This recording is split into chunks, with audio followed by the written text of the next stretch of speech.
Live from Columbia, this is Sports Talk on the South Carolina Radio Network. Be a part of tonight's show. Call us at 800-956-7266 or email talkback@sportstalksc.com.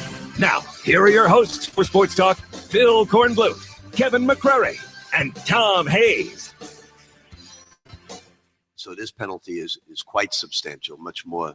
It comes with complete shock to me because I've been kept in the dark with all the things that Dr. Ramsey has gone through with his committee, and coaches are supposed to be kept in the dark. The preparation is not different at all. It's just the media. The media frenzy is probably bigger than I expected, but yeah, it's the Super Bowl. Good evening. Welcome into Sports Talk here on South Carolina Radio Network. Kevin McCrary and the Professor Tom Hayes at your service tonight. Where is Phil Kornblut? Well, he is sleeping somewhere. The post-recruiting rest, the slumber that he deserves. He's like Rumpelstiltskin right now. He'll probably sleep till middle of next week. No, he'll be back next week, but he is getting a much-deserved. We give Korn a hard time around here a lot. He definitely deserves the night off, as signing day has officially gone into the rearview mirror, and he has to get ready for the 2017 class starting Monday. So he's going to take tonight off. We're glad to be with you. A lot to discuss, talk about. You heard Cam Newton there in the open. The Super Bowl just a couple of days away now, and some trouble for Rick Pitino and the Louisville basketball program as they are self-imposing a postseason ban for this year, and that's one less shark in the tank for a lot of bubble teams because Louisville was going to be in the NCAA tournament, ranked 19th, 7-2 in the ACC, but they are out because of the ongoing NCAA investigation into that program. So not good news if you're a Louisville Cardinal. Now, isn't Syracuse out this year? Or? Syracuse is out this year. Those are two Big East teams that came over to the ACC. And let's see, Syracuse is out, Louisville is out, and everybody's saying, where's North Carolina? I mean, with their academic scandal, you know, they're on probation by the Southern Association of Colleges Schools for academic fraud. They're in. And they're still out there. And they I guess what we hear, Corn told us what they told Seventh Woods, don't worry about it, it's nothing going to happen to us. Yep, I think they're going to push that away somehow or another. They managed to avoid things for at least now. Why they have the top-ranked team in the country in one poll, and maybe they're going to wait till things die down a little bit in terms of their talent and then self-impose something. Who knows? If you can tell me and explain to me how these things work and how they unfold in any kind of rhyme or reason or consistency, please do so. But Louisville is out, and that's a tough blow. Listening to Rick Pitino at that news conference this afternoon, he really did seem, you heard him in that open there say, I was in the dark, and he was not expecting this to come down. He had to tell his players, and that was a tough conversation. A couple of guys that had transferred in as graduates just to go into the NCAA tournament this year. And then it's ironic, who did they just upset the other night? North Carolina. That'll be their high water moment probably. All right, we've got a lot to get into. We'll do so coming up after the break.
Well, it's Friday, so if you're not in a great mood, you should be. The weekend is here.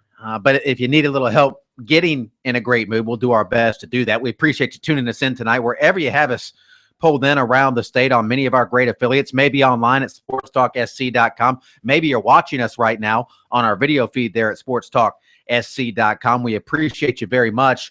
A nice little show we put together for you tonight. We'll take plenty of your phone calls. We will break down the Super Bowl, certainly. We'll talk some college basketball. We will catch up with some nice guests, including Lee Sterling from Paramount Sports. It's Super Bowl week, which is a big time for people to have Super Bowl parties, make their favorite dish, and maybe have a little fun in terms of the prop bets out there. Everybody knows about the game, and Carolina's a 6-point favorite. But if you are a degenerate gambler, there's something for everyone with the Super Bowl. You can bet, Pro, whether or not there's going to be an earthquake during the game. That has to be registered and mentioned in the broadcast. You can bet on what song Coldplay is going to open with. Well, CBS is doing the game, so there will be no earthquake. I would worry more if Al Michaels was doing the game, since he was doing the World Series game that night when San Francisco played Oakland in the Bay Area World Series when the earthquake hit in Old Candlestick Park that night. You can bet how many times Cam Newton will dab. You can bet on what color the Gatorade bath will be. These are all legitimate Super Bowl bets. We won't break down all of them with Lee Sterling, but he'll share his thoughts on a few of the bigger prop bets out there for Super Bowl 50. So that's coming up later this hour. Also coming up, we will catch up with former Carolina Panther, former Carolina Gamecock player and coach, actually, on an interim basis. Our good friend Travell Wharton will join us in hour number 2, and he'll break down the Super Bowl and share his thoughts on what is going to go down in Santa Clara.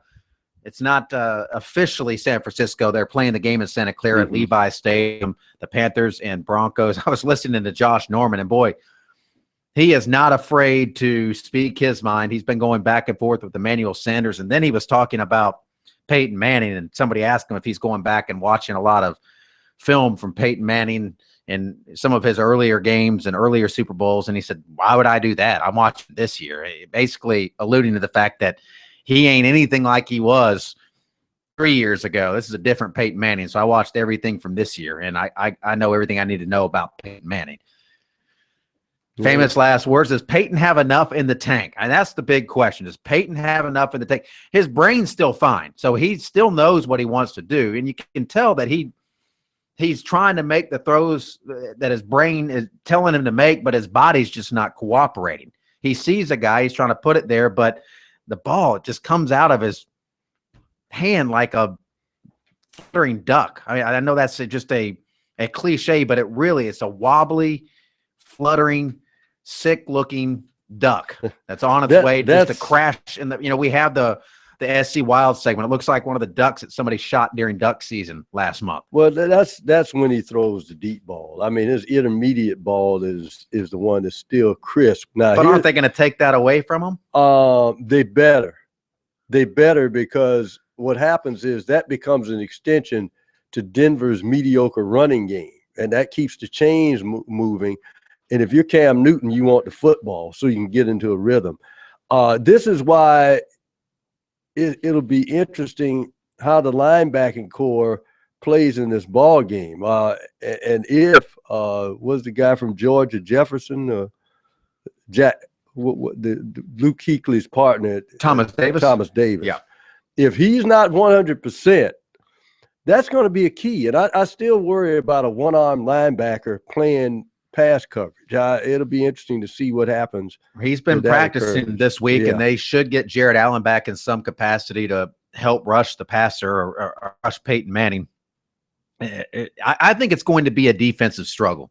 I don't know that there's going to be a ton of points in this game. Denver's defense is legit. That is a very good defense. The Panthers' defense is solid, but they're not on the same level as Denver's defense. And Seattle's defense is legit, but this defense, to me, in Denver, it's better than even Seattle's. So the Panthers are going to have their work cut out for them. And if they turn the ball over and give Peyton Manning the short field, that's where they can get into trouble, and that's where you can get hurt. And Cam Newton, and he's had an unbelievable season, and he deserves to be the MVP. He will be. They'll announce it tomorrow. I don't have any doubt that he's going to be a runaway for the MVP.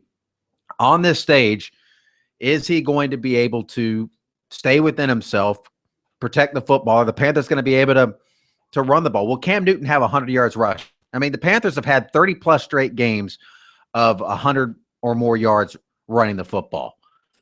If they can keep that going tomorrow or Sunday, they're going to have an outstanding chance to win the football game. Well, you know, let's face it, Jonathan Stewart is a West Coast guy, played at Oregon. He liked nothing better than to show out, which may be one of the last, postseasons he has. He's getting a little bit long in the tooth. I would say that it's if I look at the stats Sunday after the game and I see that Cam Newton has over 100 yards, I say the Panthers win, because what he has done is negated Denver's strongest weapon, and that is their pass rush. Mm-hmm. And if they can't get to Newton, that's it, because they want to get to you like they did to Brady, make it second and long, third and long, and very predictable. As long as the Panthers defense can be unpredictable, stay in that 4-3 yard range on second down, Denver doesn't have a chance. It'd be really cool if the Panthers win it, a world championship for the Carolinas, a parade through Charlotte, and that the Lombardi Trophy would make its tour around North and South Carolina. And I know there are people here in the Palmetto State that say, oh, they're the Charlotte Panthers. It's not our team. And those are usually people that are north of 30 or 40 years old that say that. I think people under the age of 30 that have lived in South Carolina for an extended period of time, that's their team. That's the team that they grew up with. That's the team that's been on the network television every Sunday since they've been watching football. And there are a lot of Panther fans up in the upstate where they have training camp each and every year. But it would be a very cool thing for the Carolina Panthers to win a Super Bowl. Well, here's the key point you got to remember, whether you're a Panther fan or not. If they would have drawn a circle around Charlotte, and I'll give Charlotte Rock Hill and just circle that, they would not have gotten an NFL franchise, because they put in that proposal the cities around, including all the way up from Raleigh to Charleston, South Carolina, and the upstate. That's how they got the team. It was a regional franchise. It just happens to be located right there at the border in Charlotte, North Carolina, but they would have not gotten this team had they not included the populations in that circle. Mm-hmm. in and both they've done Carolinas. well. I mean, I think they've really kind of solidified themselves. When you're an expansion team, it's hard to kind of carve your path. And you look at Jacksonville, they still haven't really done it. Jacksonville's still struggling. They've never really been a consistent winner. Mm-hmm. They made it to the AFC Championship Right. Mm-hmm. the same year the Panthers did. Tom Coughlin was their second year of existence, and since then it's pretty much been all downhill. The Panthers have made a few trips to the Super Bowl now. They've made it to the NFC Championship a couple of times, and really in their 20 years, there are a lot of organizations out there like the Minnesota Vikings, like the Detroit Lions, that are going, man, look, we're good on you, Carolina. But if they can win a Super Bowl, then you really do solidify yourself as a legit organization, as one of the best. And you have Cam Newton, the MVP, now one of certainly the faces in the NFL. What's your thought on the game? Who's going to win and why? Are you jumping on the Panther bandwagon if you haven't been a Panther fan? Are you rooting against the Panthers? I've seen a lot of people on our Twitter feed at Sports Talk SC saying, oh, yeah, the Panthers are unifying people in the Carolinas, all right, to pull for Denver. There are a lot of people out there that, at least on social media, that are voicing displeasure with the Panthers and are rooting for Peyton Manning and the Sheriff to go out on top. So your thoughts on the game, break it down for us, 800-956-7266. We're going to talk some college basketball as well tonight. I have recruiting. Kornblut is off tonight. Oh, no. He's resting, but I know recruiting is not going to rest. So let me look. Oh, we've got an update on Jake Bentley, Stephen Davis Jr., all sorts of things coming up with recruiting.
We had a caller off air try to correct us and say that Syracuse is not banned from the postseason this year. We are correct. They are banned from the postseason, just to make it clear. We have verified it. They are, let's see, did not want to speculate whether it affected a potential postseason. Oh, wait, for 2015, 2016. This is a story from March of last year. We'll double check that because this says they're not sure if it's going to be affected. I'm pretty sure, Pro, am I right on this, that Syracuse is banned? We'll do some more research there and see if we can find Larkin Belton, if you can take a peek at that too, because I pulled up this story and I said they're banned last year. Were they banned last year? They were. Maybe that was it. So maybe it was just last year. They were banned do last some year. digging there. I thought we were right. And Boeheim was banned for the first half of the conference season. And he was out. Yeah, they on February 4th, preventing them from the ACC tournament last year and the NCAA tournament last year. So, okay, yeah, maybe we stand corrected there. So I'm glad we worked through that on the air. That's always a lot of fun. Let's go to the phones here. Up to Charlotte, and Clayton is on the line. Hey, guys. My first time calling in and talk about the Broncos versus Panthers game this Sunday. All right. What are your thoughts? Well, I've been a Broncos fan my whole life. Moved to Charlotte 3 years ago, so haven't paid too much attention to them before. But I think the Broncos this season are in the same boat that the Panthers were last season. The defense carried them through the whole season and to the playoffs. And last year, Cam needed to step up, and the Panthers' offense needed to step up and didn't make it through the playoffs. And I think this game is going to come down to not just the Denver's defense carrying them to this point, but the offense needing to step up. And I think Peyton does it this year. I think he steps up, and I think they win. It'll be interesting. Here's my key to the whole thing. Not necessarily that they have to do it, but if the game is close, the pressure is on the Panthers, because the Panthers, in my mind, if they play their football game, should win this game by 10 or more points.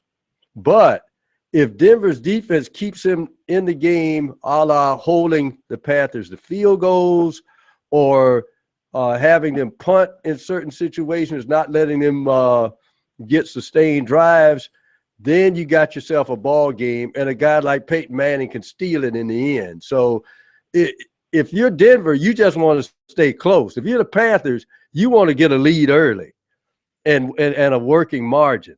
So you can turn Denver into one-dimensional, and that is throwing the football. They're pretty much one-dimensional anyway. They do not run the football that well anyway.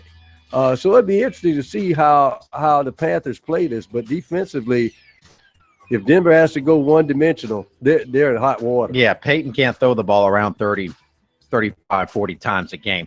And Syracuse, it was a one-year ban. It came down last year, but it is not going to keep them out of the NCAA tournament should they qualify this year. So we have clarified that. Appreciate that correction.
You can go to sportstalksc.com and vote in our poll who is going to win the Super Bowl. It has been a pretty strong showing for the Carolina Panthers on our Sports Talk poll. 73% picking the Panthers, 26% picking the Broncos. Our first call of the night in Charlotte threw us a curveball and picked the Denver Broncos to win the game. Yeah. I think it's going to be a close game. I'm pulling for the Panthers, so I'm biased there. But I don't think it's going to be this walk in the park. Now, Pro, you think it's going to be potentially a double-digit win for the Panthers? But I think it's going to be close early. But I think the Panthers pull away, say, late third quarter, early fourth quarter is the feeling I get right now. I think it'll be a fourth quarter game. I think it'll come down to somebody making a play in the fourth quarter, whether it's a defensive play, whether it's Cam Newton or Peyton Manning, turnover. Something's going to happen to turn the game in the fourth quarter, but I do think it's going to be full of drama. And you hope for a good game. You always want a good game, but I'd like to see the Panthers go ahead and win that one. 800-956-7266. Go ahead and reach out, grab a line. We have some open lines for you coming up. We do have recruiting. We also have some comments from Clemson basketball coach Brad Brownell. We'll get some and more NFL talk, some more Super Bowl talk from a wager standpoint with Lee Sterling from ParamountSports.com coming up in our next segment. Travelle Wharton will join us in our next hour to talk a little Super Bowl as well, the former Carolina Panther offensive lineman. So we'll catch up with him.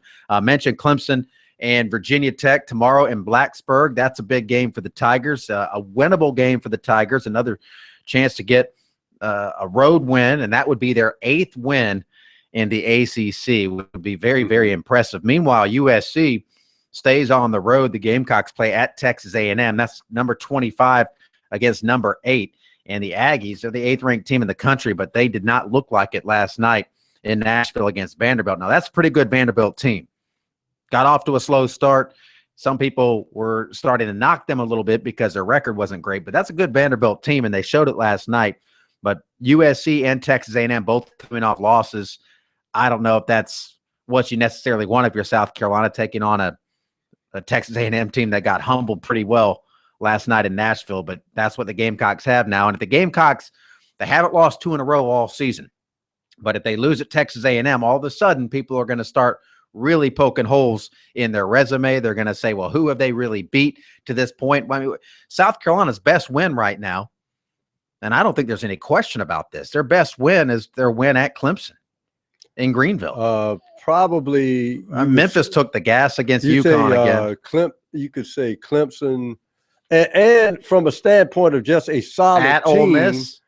No, the standpoint for a solid team also that nobody looks at, but it's a mid-major, and that was a strong win against Hofstra.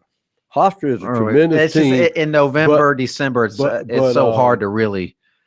But pinning those as your biggest wins. Yeah, but the key point is it was on a neutral court, and they will be in the tournament. But, you know, and Tulsa was on a neutral court. Right. Tulsa is a strong team. But South Carolina, the interesting thing about them is they are no different than any other SEC team. If you want to look at a Jekyll and Hyde league, I have not seen more teams look just totally different from when they're at home on the road than in the SEC this year. As you said, Texas A&M looked nothing like the 8th-ranked team in the country.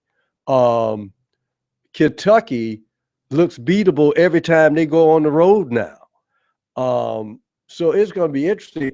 The 3 teams right now that are not ranked, in my opinion, just in my opinion, are the 3 most dangerous teams in the SEC right now are Florida, Vanderbilt, and LSU. They may not be ranked. They stumbled out of the gate, Florida, with a new coaching staff.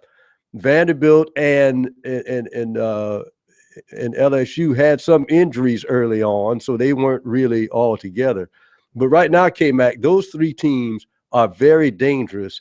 And if South Carolina comes back home, they have in succession at home LSU, dangerous, Kentucky, dangerous. So it'll be interesting to see how they pull out. Some pundits have already said, even before the week started, they would lose 4 in a row, starting at Georgia.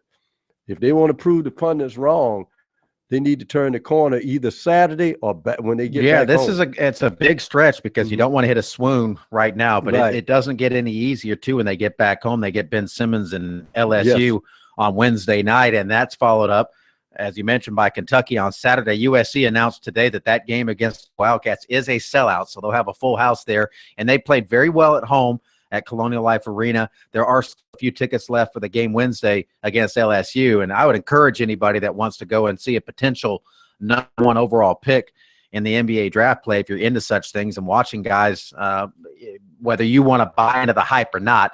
Ben Simmons is a pretty remarkable player, and I'm looking forward to seeing him play in person with his size. He does so many different things. He rebounds. He has a lot of assists. He can score. He's blocking shots. So I am looking forward to seeing him play up close and personal. That'll be a big matchup. Also, it's going to be a huge week of basketball in Columbia, really in the state too. Clemson plays Monday night against Notre Dame, 9 o'clock tip there in Greenville at Bon Secours Wellness Center. And then you've got USC women staying unbeaten last night. I was there. I took that game in and watched them beat Kentucky. Really had to grind out that win over Kentucky, but they got it done. That's another top 25 win for them. They pulled away late, and they'll take on UConn Monday night at Colonial Life Arena, the top-ranked team in the country, a team that beat them last year. They'll have Tiffany Mitchell back. She had a pretty scary injury, a hard fall on the court last night, did not return to the game, so they had to win that one without Tiffany Mitchell, their two-time SEC Player of the Year, but they still got it done, and she will be back Monday night to take on UConn. This is going to be very interesting because the leadership has to come through for South Carolina, and that includes a senior backcourt. Kadisha Sessions will have to be the best floor general she's ever been to beat this UConn team.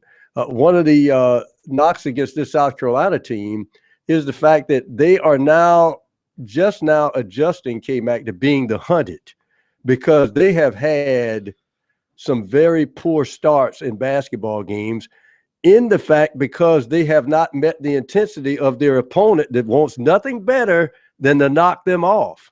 If they have a slow start against UConn, you might as well not come out for the second half because you're going to be down by 30. So it'd be interesting to see how they come out on Monday night, whether they'll be too jacked up, just right, or they may stumble out of the gate again. It'll be interesting.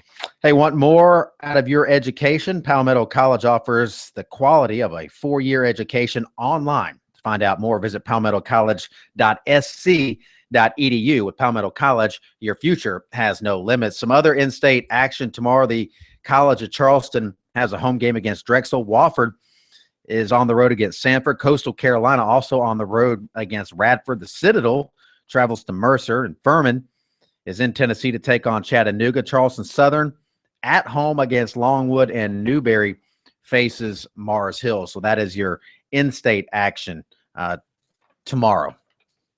It'd be interesting to see what College of Charleston does. They've had some wins in CAA. It's slowly but surely this team is building. I think the key to Charleston now, K-Mac, is if they start to just make some inroads in the CAA, then you may start seeing some recruits up and down that East Coast who want to come down to Charleston to play basketball. It'd be interesting to see. This is still a long-term deal and adjustment for the College of Charleston. 800-956-7266 is a toll-free number. And, okay, I'm being told we don't have time to take another call. So hang tight. We'll get to the calls. We have some people holding.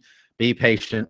We will get to you. 800-956-7266. You can reach out and grab one of the few open lines. If you are impatient or maybe you prefer the written word or the spoken word, don't forget you can always email us, talkback@sportstalksc.com. If you're into the whole brevity thing, you can do it in 140 characters or less on our Twitter feed @SportsTalkSC. Even if you don't want to tweet at us, you can follow us there @SportsTalkSC and keep up with everything that we are keeping up with, including the latest news, notes, and recruiting.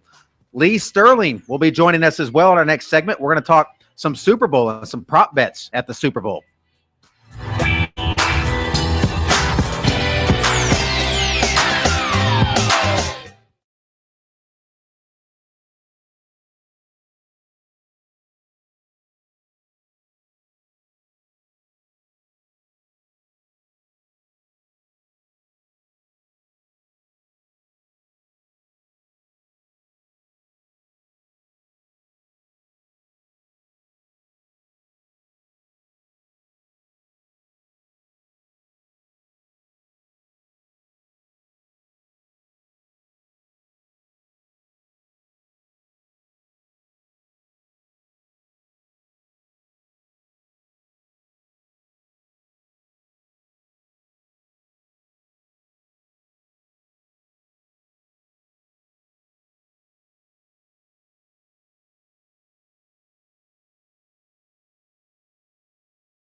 Time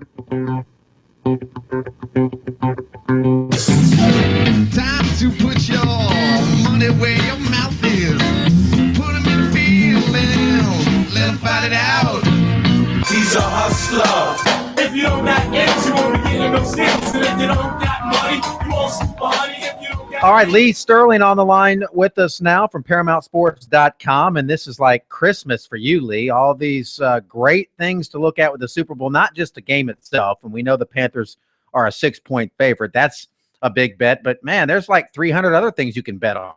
Yeah, I counted 382 prop plays. So there was about 30 or 40. I'm not – I like Coldplay. I just, I don't follow, I'm not going to try to figure out which order they're going to play their songs or what they're going to be wearing. So knocked out about 30, 35 prop plays. But I spent all of Monday and Tuesday figuring these out. And I found some pretty juicy ones. Well, what are some of the better ones? Because I got to tell you, I mean, if you're betting on who's going to win the coin toss or whether it's going to be a head or a tail, I mean, just hand me your money. Yeah, that's right. Well, let's talk about some straight ones. And I think you got to figure out how the tempo of the game is going to go.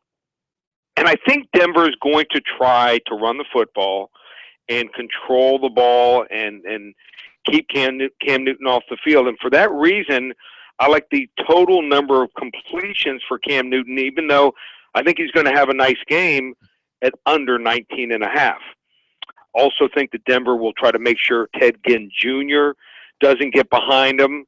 And he doesn't catch a long ball. He's not going to even sniff 30 total yards receiving. So for that reason, I like the under 52.5 receiving yards. And here's a guy that no one will look at. And I just think there's a way to look at this guy and figure out what he's going to do for and against him. And I don't think he's going to have Ronnie Hillman more than 11.5 rushing attempts.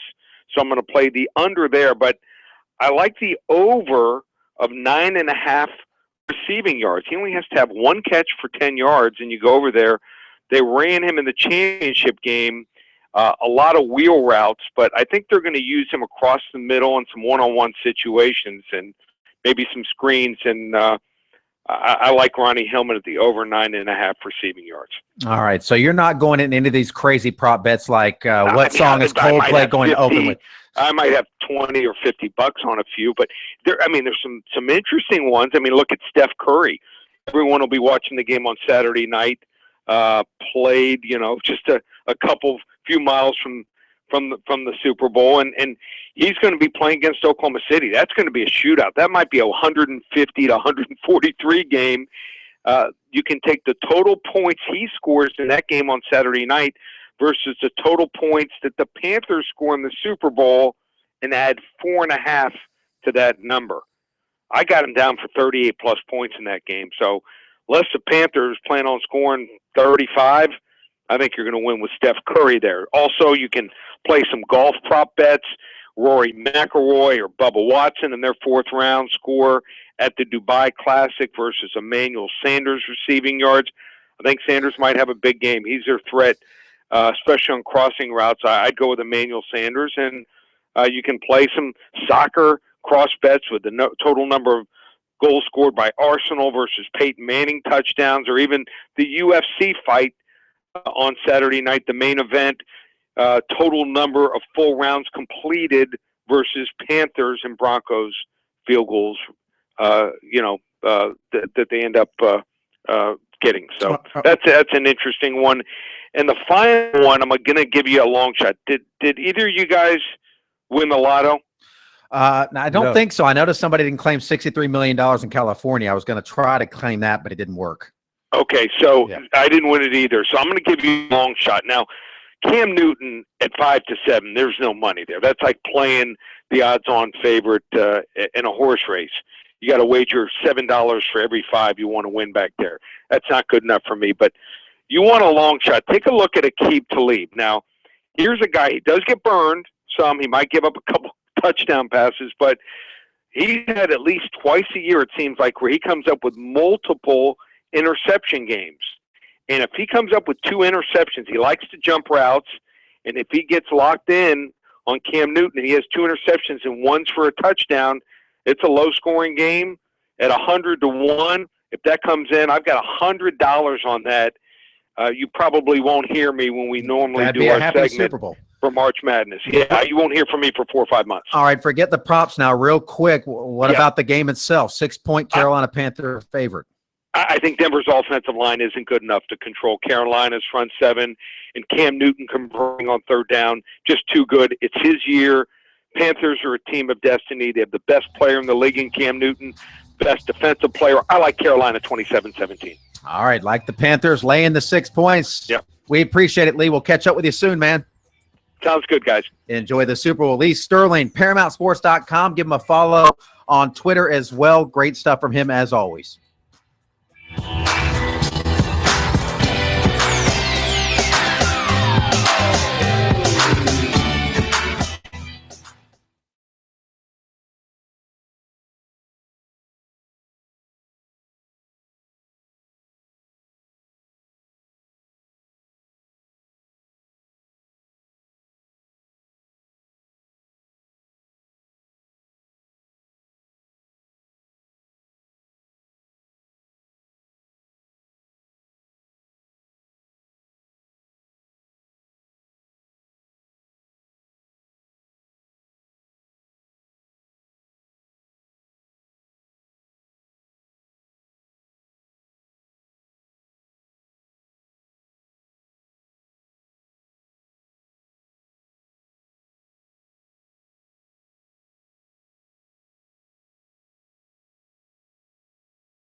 All right, hang tight. We do have recruiting. If you want to get the latest on Stephen Davis Jr. out of Dutch Fork, or Amari Rogers from Knoxville, Ryan Jones of Charlotte, Jake Bentley, stay tuned. We have that coming up. But some people have been holding patiently on the line, so we want to take some calls here. Matt's in Charleston. He's up next. Yeah, hi. Thanks for taking my call, Caveman. Sure. Listen, in reference to the Super Bowl, I don't really have any favorites.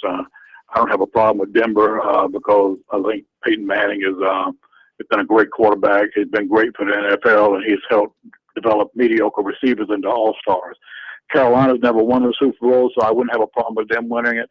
And Cam Newton, regardless of what people say about his taunting and flaunting and all that, and I respect their opinion, but he's clearly been the best player in the NFL this year. Mm-hmm. If he's not the MVP, then there ought to be a federal investigation. But that's neither here nor there. What I really call about is the women's basketball team. And I know this is going to sound critical because I think the world of Dawn Staley. I think she is unbelievable as far as what she's done with the Carolina basketball program. But, I think sometimes she tends to flood the court with talent, and she overwhelms the other team with talent when she pulls them off the bench and puts out a fresh 4 in or a fresh 5 in or whatever. You can't do that with UConn. And the other thing is the fact that as soon as Gino calls a timeout, I can guarantee you what he's going to do. He is going to neutralize Coates and Wilson by pushing them to the outside, and Mitchell can't win the game by herself. Yeah, they're going to – they have to get Coates and Asia Wilson going inside. Those two were just dominant last night, and hopefully Mitchell will be 100%, and they can do the inside-out action. They need Tina Roy. They need a bunch of people to step up and play Right. very, very well to beat UConn. There's a reason why they're the standard, and there's a huge gap often in women's basketball between number 1 and number 2. We saw that last year. And the other thing is the fact that Carolina's going to have to shoot their free throws in crucial moments. And at least I think they have better three-point shooting than Connecticut, but they can't get rattled. They're going to have to neutralize whatever Gino does the first time when he calls the timeout. Well, the key point is they have shot their free throws pretty good down the stretch of games now. In fact, better. They pretty much hit the free throws better when it's in the last 2 minutes, I should say 5 minutes, than they do in the first 5 minutes. But the key to UConn is pick your poison, because what they do is they have 4 players, specialists, rebounding, shooting threes, whatever. Then they have the wild card, the Knight, and that's Brianna Stewart, who can take you inside, take you off the dribble, shoot the three, and she is just tremendously dangerous wherever she goes. And she'll pull your best big person out because they have to guard them on the perimeter. That's going to be tough for South Carolina. Let's squeeze a quick one in here before the top of the hour break. Jerry in Charleston. Real quick, Jerry. Yeah, I just wanted to say I heard on the AP earlier today that as far as basketball goes, 3 major college coaches who are very well known, all 3 are not going to be able to play in postseason. And they include Jim Boeheim from Syracuse, and then now Patino from Louisville, and of course Larry Brown from SMU is out this year also. Yeah, those are some big names and big programs that'll be on the sideline potentially.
Live from Columbia, this is Sports Talk on the South Carolina Radio Network. Be a part of tonight's show. Call us at 800-956-7266 or email talkback@sportstalksc.com.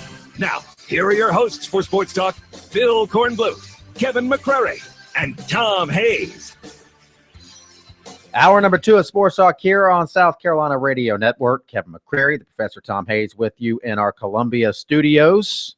Larkin Belton behind the glass. And you too, if you so choose, 800-956-7266. I still have some recruiting. Kornbluth has the night off. He's taking a night away to recover from recruiting, but he left me recruiting.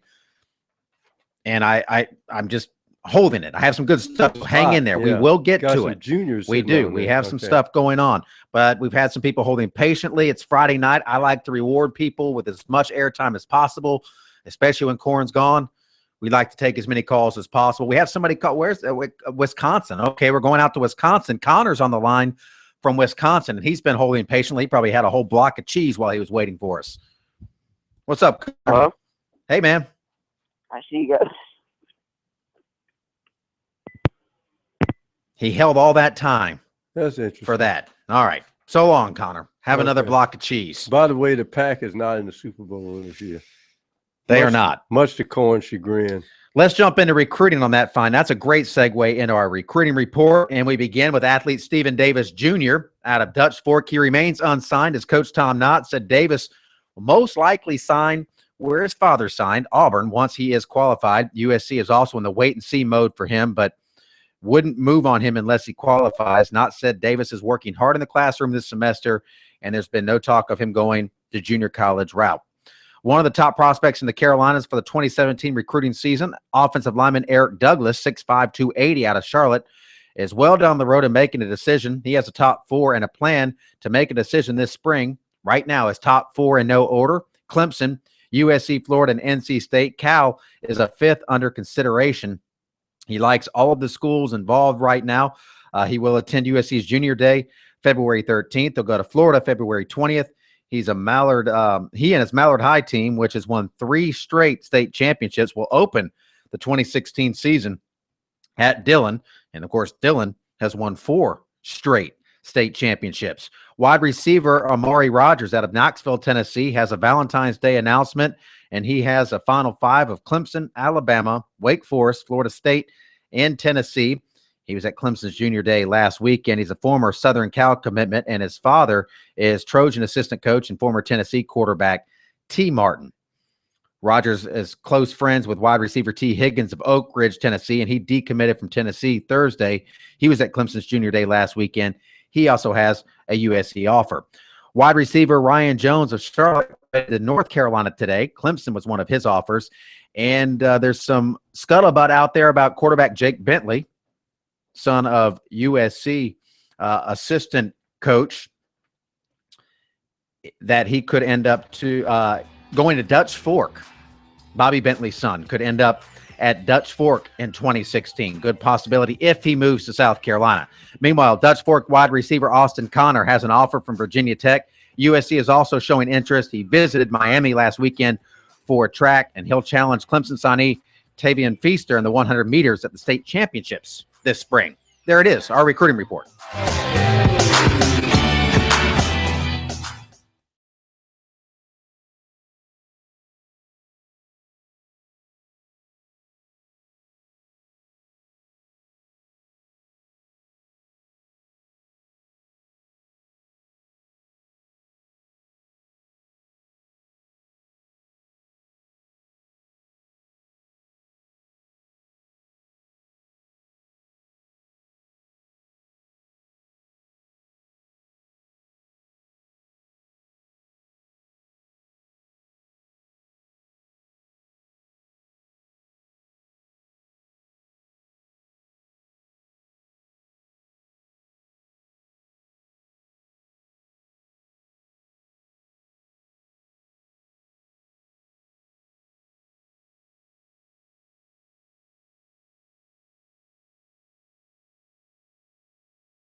We'll get back to your calls momentarily. Want to go back out to the guest line and welcome in Travelle Wharton, former South Carolina Gamecock, former Carolina Panther, joining us on the line tonight. Travelle, great to talk to you, man. Hey, thanks for having me on. It's great to hear your voice. First of all, catch us up. What have you been up to since the end of the college football season? I know you were kind of thrust into duty there, and you filled in admirably. But what have you been doing since the end of the football season? My wife and I, we welcomed in our fourth child right after the game, so it was kind of stressful the last 2 weeks. We knew we could have a baby at any moment, and you know, it's been dad duty, man. I've been really spending some time with my family. Right after I retired, I was, doing something and got into TV with the Panthers and coaching, and I'm just taking a little time just to unwind until the next great opportunity approaches. But I'm spending a lot of quality time with my family. Oh, well, congratulations, man. That's a good thing to do. And I know as busy as you've been throughout your career, that's a nice little reward for you. Well, let's talk about this Carolina Panther team. You've watched them up close and personal. I know with your heart still with the Carolina Panthers. What are your thoughts about this team? Man, this team is special. You know, you can just see they're ultra competitive. They're very competitive. They go out there and they play hard, and that's something that's been established for a long time. And just to see them put that with the wins and getting over, hurdles throughout the season and being consistent, that's one of the things. I know it may sound cliche in the sense of it's one game at a time, but that's in the mindset of those guys, and you can see them perform very well. Well, looking at the Panthers, Travelle, as an organization, obviously, when you played with the Panthers, the NFC South was a musical chairs division. There's one winner, 1 year was champion, then maybe it's the Panthers, then there's Tampa, then there's the Falcons or New Orleans.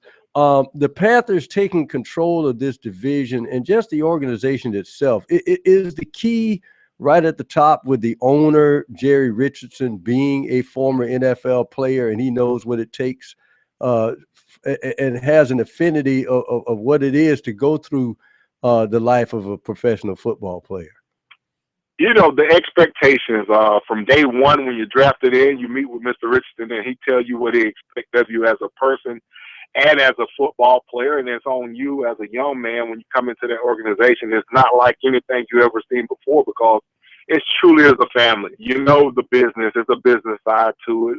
People getting cut and all that, but you can see the dedication and, if he believes in you, man, you're going to be around for a long time, and you just got to keep doing the right thing. But they harvest the locker room, and what you're seeing of those guys having fun is finally getting out to the world that when it's time to practice and go in your meetings, it's serious business. Let's take care of business. Let's get better. Let's take care of things we need to take care of. But at the same time, as an organization, they let you be you. They embrace the differences in everyone. And it's one of those rooms, man. It's one of those locker rooms where, that's one of the things that I miss about, NFL. It's just a locker room of just good guys in that locker room, in that organization, from the top with Mr. Richardson, who's a Carolina guy himself, and to just a mash of Coach Ron Rivera and Dave Gettleman, and even Marty Herney, just bringing in good, talented people that want to win and want to develop into great players.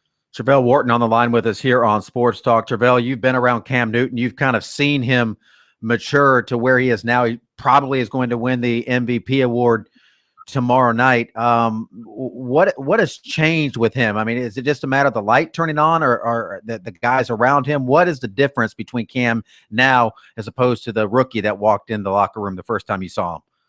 The first time you didn't know what to expect. And he still was the rookie of the year. We kind of forget, years later, he was the rookie of the year coming in. And, he taking ownership of the offense. He's been in this offense for 5 years. He know all the intricacies of the offense, where the guy's going to be, where they're supposed to be. And when you have that and compare it to coming in when you're just trying to figure out the NFL life, the playbook, all the other distractions, and now you've been in the same system, the same city. You have a comfort zone of, and rewarded with a nice contract that's saying you are the franchise quarterback, and you're going to be here for a while. And just the ownership, taking ownership.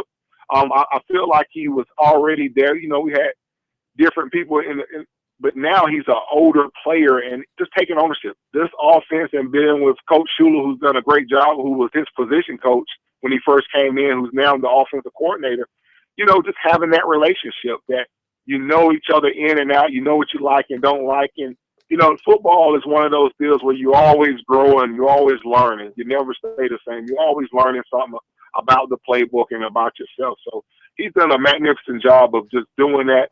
Cam, he's allowed to be Cam and have fun, and that's what he's doing. He's out there having fun. Well, it seems that we've not seen a quarterback quite like Cam Newton, the strong arm, and yet a guy who can take off in the pocket, and then lo and behold, the defensive back looks up and there's a guy that's about 6'6", 260 pounds headed to him. Is very dangerous.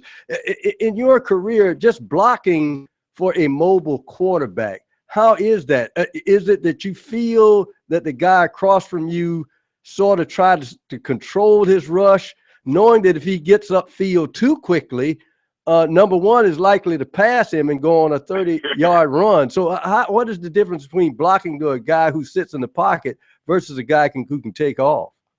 You said it just right there. As an offensive lineman, man, it's awesome. You can control this guy rush. You can't crazy moves, knowing that my quarterback sits at one spot the whole game, and you can kind of time and work different combinations on your rush. You know that pocket's going to move. You got heavy play action. You got rollouts. You got some things to get Cam on the perimeter. And the best part about it is when you hear a defensive lineman look at him for the first time, and he's looking at Cam is taller than most defensive linemen at 6'5", 6'6", and he's looking down at the guys, and man, you big. And they have to chase this guy. It don't matter if it's a protection breakdown. He makes us as offensive linemen, he makes us better. He makes you work because you don't know what he's going to do. You may hold the ball an extra second, but, man, he gets you out of bad plays in a hurry, and he controls the pass rush of the defensive lineman. If you're a defensive tackle, you can't go out. You can't have crazy games inside because it may create a nice lane for him. And all it takes is, for that guy to be that big, he has the speed to really make you pay. And we forget sometimes that he can throw the deep ball also. So, man, he has a great combination of size that, man, as an offensive lineman, it's really fun to block for, knowing that he can get you out of some situations and really control what that D-line is able to do because he moves so much, whether the play is called and it's a sprint out pass or he's just sitting in the pocket.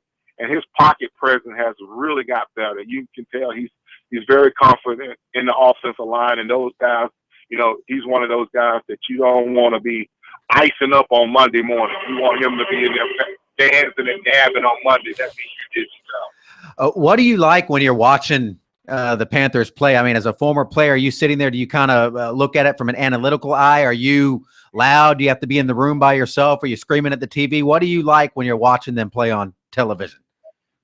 I'm a little bit. I think I'm taking over from my mom. I'm getting nervous when I watch games now. When I was a player, I never got nervous. It was like, all right, next play.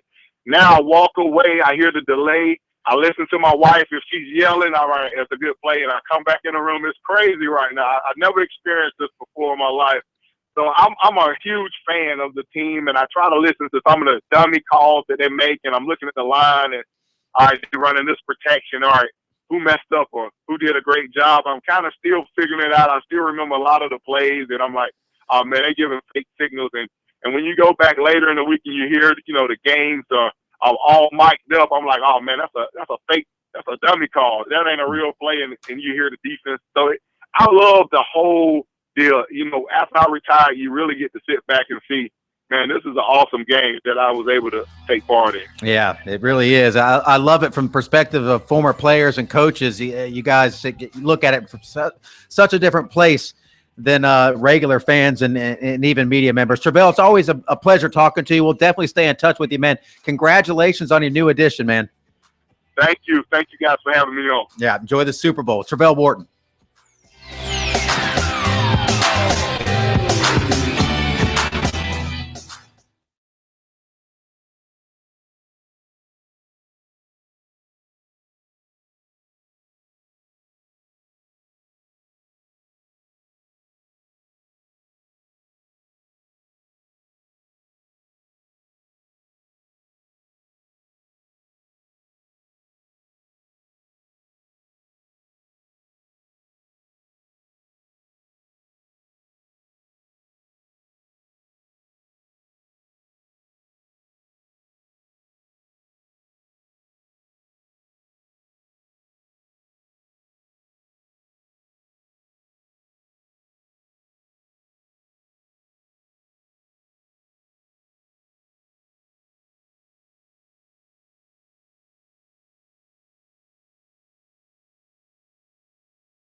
Hey, tomorrow, if you're looking for something to do, it's the 9th annual Francis Marion National Forest Cleanup. For those of you down in the low country, the Forest Service and Palmetto Pride will host the annual cleanup of the Francis Marion National Forest tomorrow. Volunteers are wanted and needed to help clean up litter and illegal dump sites spread throughout the forest, and it has over 260,000 acres. It's a great event for families, service learning clubs, school and church groups, outdoor enthusiasts. Volunteers need to dress appropriately for the weather. Sturdy shoes, long pants are encouraged. And that's tomorrow from 8 to noon. Lunch will be served at noon to all volunteers. And volunteers can choose between 5 locations around the forest. They're not going to make you hump all 260,000 acres, pro. They are going to let you choose prior to the event. You can contact Scott Morgan to pre-register. Show up there. You can meet at their office at 2967 Steed Creek Road in Huger, South Carolina. So there you go. Check that out. The 9th annual Francis Marion National Forest Cleanup. 800-956-7266 is the toll-free number. Also, you can hit us up on Twitter at Sports Talk SC if you want to interact with us there. Here's a story breaking out of the NFL. 2 hospital employees have been fired for leaking that medical report on Jason Pierre-Paul's bad digits after he had the firework mishap on the 4th of July. That was leaked to Adam Schefter, I believe, who actually tweeted a picture of his medical records. And that was an ugly scenario all the way around. Some people were upset with Schefter, and I get that. He didn't break any laws. Now, you could say, did ethically do some things that maybe you shouldn't have. Adam's a very good reporter and a very credible reporter. I don't know that I would have done that. I would have certainly reported the information. I don't know that why do you have to have the picture of the medical report that has all that in there? People are going to believe you. You're Adam Schefter. If somebody questions you, you show it to your editors. That's fine. But it should have never been leaked by the hospital staff. I mean, when you go to a hospital, you would like to think that none of your records are going to be leaked out. And they shouldn't be. And they're open to a lawsuit. There's no doubt. Well, the hospital's in trouble. Yeah, these 2 people are going to get fired. And then you wonder, well, what made these people want to leak it out? Was there a quid pro quo? Was there cash exchange? And then you wonder if other shady dealings were going on, and it's such a competitive world out there. But that story was messed up on a lot of levels, not the least of which was Jason Pierre-Paul blew off half of his hand. He did come back, and he just got it amputated so he could play last year instead of trying to save the digits.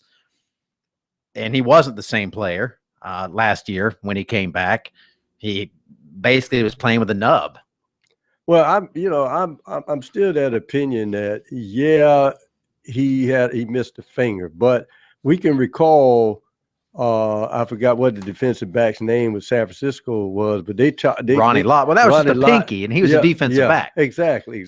But still, he still got the other digits, and he still got his lower body and his upper body. It's almost like they want to say that one digit made him lose some. Well, I mean, but you're doing swim moves. I mean, he wasn't the same. Now, maybe they're saying after a year, he'll get the thing right and tight. Okay. Some people would say he wasn't the same when he had all the digits the year before. Stay away from pyrotechnics. You don't need motorcycles, pyrotechnics. That's your livelihood.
Kevin McCrary and Tom Hayes holding down the fort. Behind the glass, Larkin Belton doing a great job as always, pushing all the right buttons, keeping us on the air, making us sound, well, about as good as we possibly can. We're here in our downtown Columbia studios on Main Street. We are the Main Street of sports here on Sports Talk.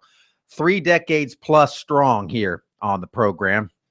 And we're still going, still plugging away. And we appreciate everybody around the state, over 30 affiliates, one for every year, just about, carrying us around the state. And we've grown online, and we've had a huge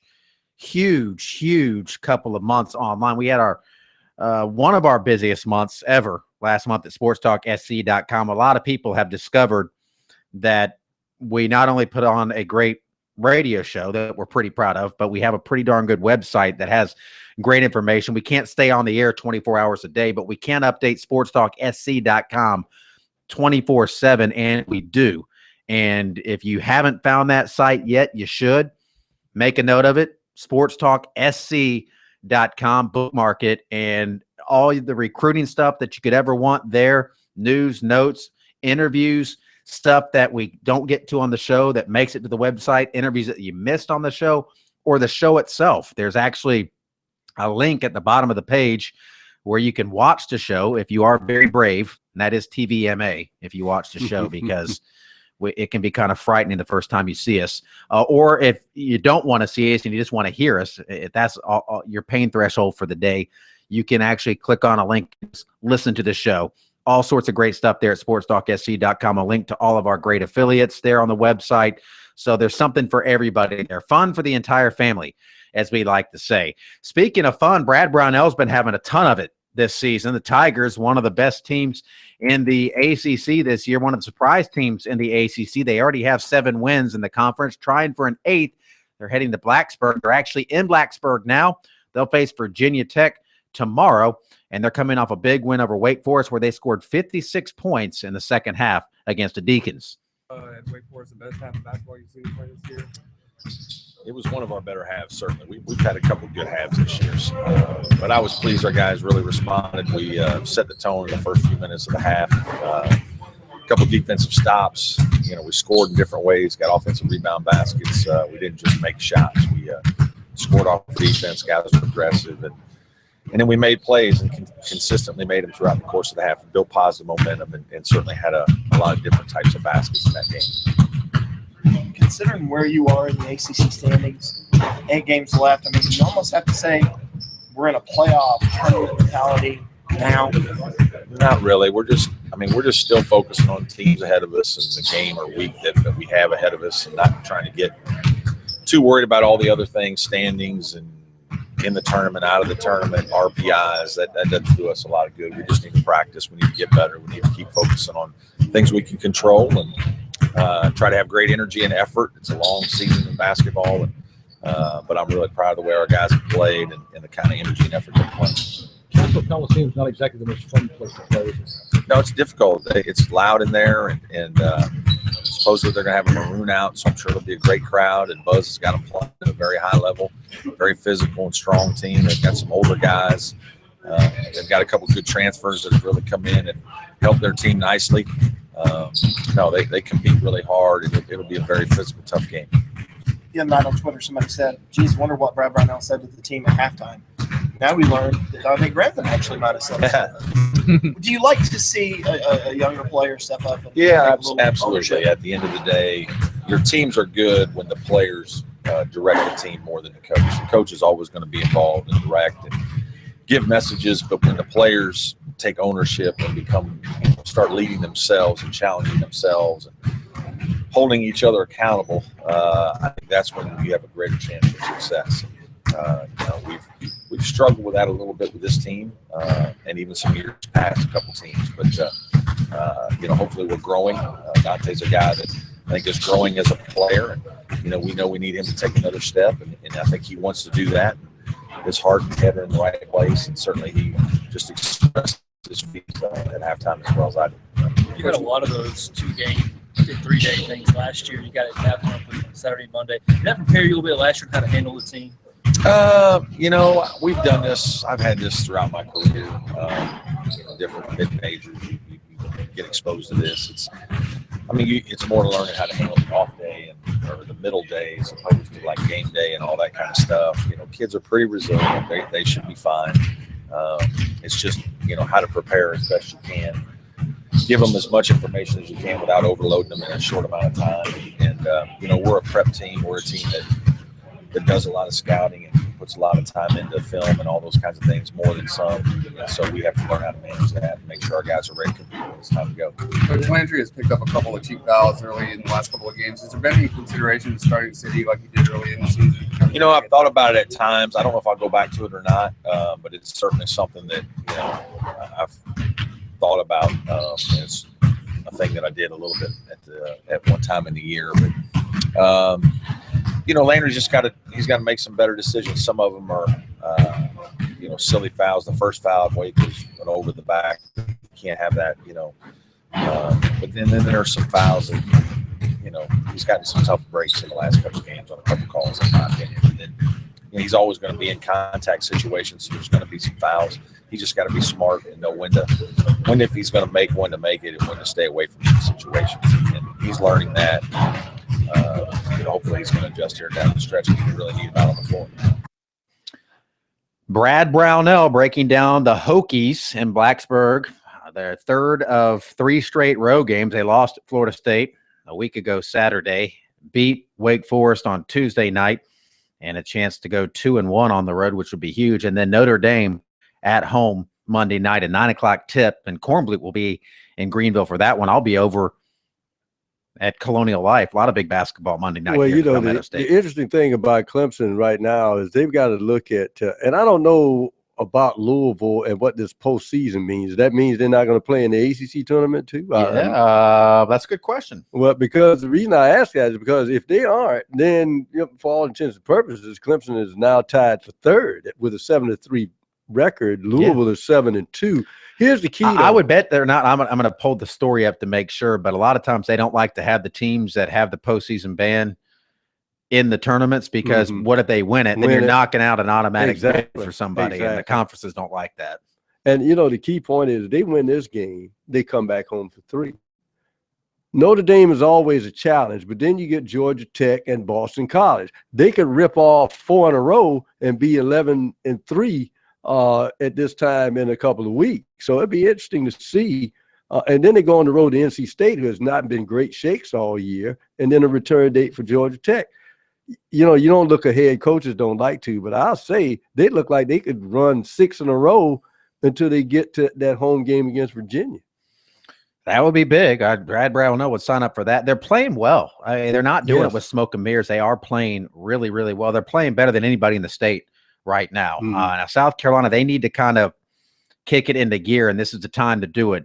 They have struggled on the road especially, and it's going to be a huge challenge. I don't think they're going to win tomorrow. I don't. I think it's going to be tough. They're going to have to try to come home next week and hold serve at home, or at least split those games with LSU in Kentucky and then try to get a little momentum going. Every team faces some sort of adversity at some point in the season. Clemson faced its adversity in December, and they were really struggling, and they were scuffling around, and then they kind of found themselves. South Carolina got off to a great start, and they're not down in the dumps. Frank Martin would say, look, we're 19-2. We're 19-3. 19-3 now. We were not, but you're not. You're not playing well. But you're not playing well. You're right. I mean, they've won some games, even the games that they won. I was at the Mississippi State game, and they haven't just wowed you in a while. They haven't put together a solid game where everybody's stepping in there and they look dominant. Well, I haven't seen that. On the road, here's the problem. Their defense has suffered because they haven't been shooting well. When Frank Martin's teams, even when they're winning, if they're not shooting well, the defense is always there, and they're in every ball game, like they were late in the Mississippi game, which they won in Oxford. But, last time out against Georgia, few shots didn't fall. The defense, they started carrying Matador capes. They weren't playing good D.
Hey, you golfers out there, I want to reach out to you and tell you the road to Pebble Beach actually starts right here in Columbia. You can join teams from all over the state at Cobblestone Country Club on March 21st for a chance to compete in the NKF Golf Classic.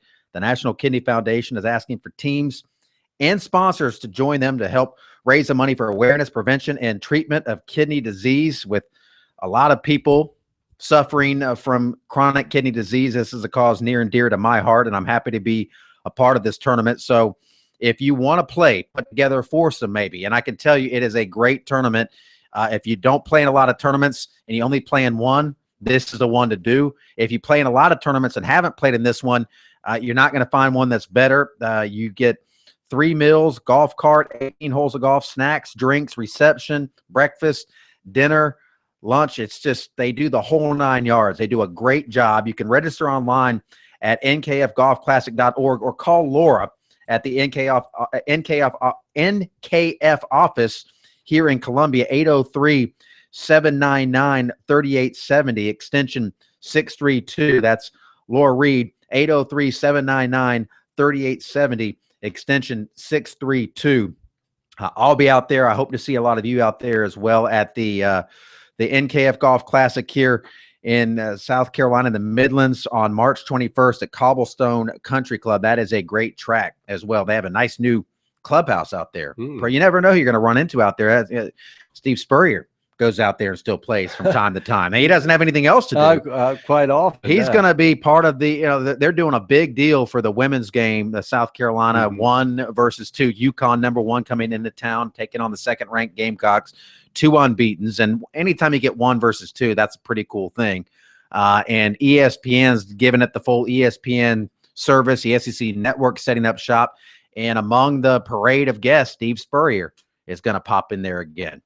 The interesting thing about this game, and I understand how coaches worry, and I try to put myself in the coach's mentality, that South Carolina has a whole, 8-9 games to play, and the SEC tournament. You don't want your team to emotionally put all their eggs in this basket, because either you win or you lose. There's the bulk of your conference season, the stretch of your conference season, and the tournament still waiting for you to try in your hope to gain a #1 seed, which means home court in the first round of the NCAA tournament. So either way, this has to be the game, but yet it's just another game. It'd be interesting to see how jacked up the crowd and the Gamecock team is on Monday. Well, last night, the crowd, with about a minute left in the game, when it was clear at that point that the Gamecocks were going to win, the crowd started chanting, "We want UConn. No, we want don't." UConn." And as Dawn Staley was leaving the podium, somebody mentioned that to her, and she goes, "Yeah, they don't have to play them." It's a lot easier for fans to say that they don't have to play them. But she said her team she hasn't heard them say UConn one time. They had Asia Wilson in the post game along with Elena Coates, and they said that they know what happened last year. They know very well who UConn is and what they represent. But this is a team that this is an experienced group of girls. They've been around the block a couple of times. They've been to the Final Four. They know how to win championships. They've won at a high level. Now, they're not on the level of UConn, but I don't think they're going to get caught up in the moment of this game. They might have got a little caught up in the moment going to Stores and facing UConn last year, and maybe going to the Final Four and playing Notre Dame and in that big moment. But this is a pretty experienced group now that isn't going to get caught up in the moment. Now, that doesn't mean they're going to win, because UConn is very, very, very, very, very good. I don't think UConn has been tested the way South Carolina has. They can't be, not in the American Athletic Conference. There's just no foils there. They were tested when they were in the Big East because they had Notre Dame there and they had Louisville there. But those teams defected to the ACC. Have they played a top 25 team? I don't think they have. Yeah. South Carolina's played it. Well, they played in a lot of tight games. They played Ohio State early in the season, I know. Yeah, they blew them out big time. Blew their doors off in Columbus. Yeah, they both Here's the thing, if you're South Carolina, much like Kentucky, UConn doesn't want to come into South Carolina and beat you.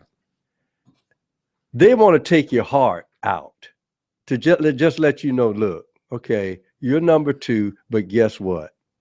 Don't even try to think when you get in the NCAA tournament that you have a chance. See, they're going to try to break your spirit. They're not coming in here to win a basketball game. So you got to be ready for that.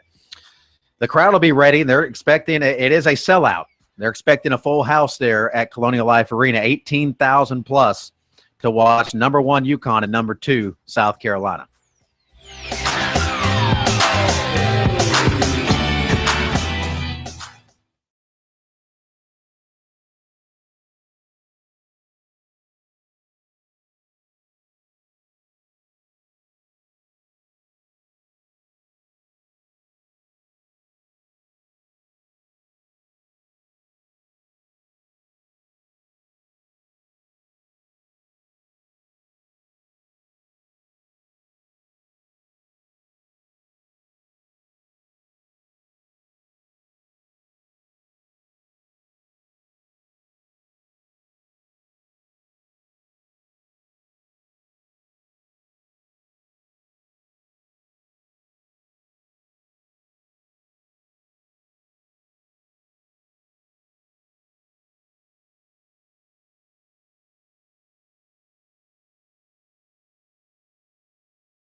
All right, our final segment of the week.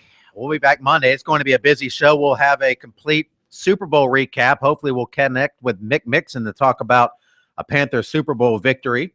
Either way, we'll probably connect with Mick Mixon to get his thoughts on the whole San Francisco experience. We will have basketball, mentioned the USC women and UConn playing, Clemson and Notre Dame. So it will be a busy, busy, busy Monday night. All throughout the weekend, we'll have you updated with basketball stories and audio posted on our website. Pro final thoughts now on this Super Bowl, our chance to give our final predictions. I'm going to go with the Carolina Panthers 21-20.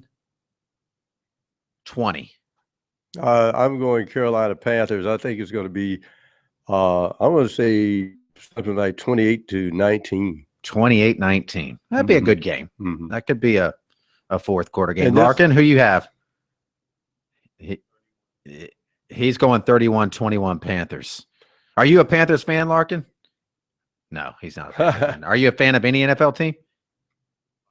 Oh, he's a Vikings fan. Oh, they have some of the most Super Bowl losses of any team in the NFL. I think they have. Yeah, I think they have 4. But if Blair Walsh makes a kick, they might. Who knows? They got there. Who knows? They have been there. Detroit's never been there. No. I think they're the only team. Jacksonville. In Jacksonville. Well, yeah, the only non-expansion team. Detroit. Yeah. And it may turn someday, but it's scary for Detroit because weird things happen in Detroit. They have tremendous talent, and for whatever reason, just something happens, they can't win. But that I've seen this before. I've seen it growing up with the Pittsburgh Steelers, which was the laughing stock of the NFL. And then suddenly guys like Bradshaw came in, Mean Joe Green, L.C. Greenwood, and then suddenly Franco Harris, and then the rest is history. And they just reeled off. You know, I don't know if anybody remember this, but Chuck Noll was hired by the Rooney family, and he turned that franchise around. And here's the interesting thing, why they hired him. They interviewed Chuck Noll the day after the Colts had what people would say was the most embarrassing loss in the early Super Bowl history, when they lost to Joe Namath and the Jets. And he was defensive line coach. And he said he was so sedate, calm, and talked football that they say this guy just was on a team that lost the worst upset in Super Bowl history early. We liked the cut of his jib and hired him. And suddenly he became the guy that won 4 Super Bowl rings for the Steelers. And now you know the rest of the story. Pro, we appreciate it. Thanks to Larkin Belton. Kevin McCrary here wishing you a great weekend, a super weekend, if you will. We'll be back same time, same place here on Sports Talk on Monday. We'll talk to you then.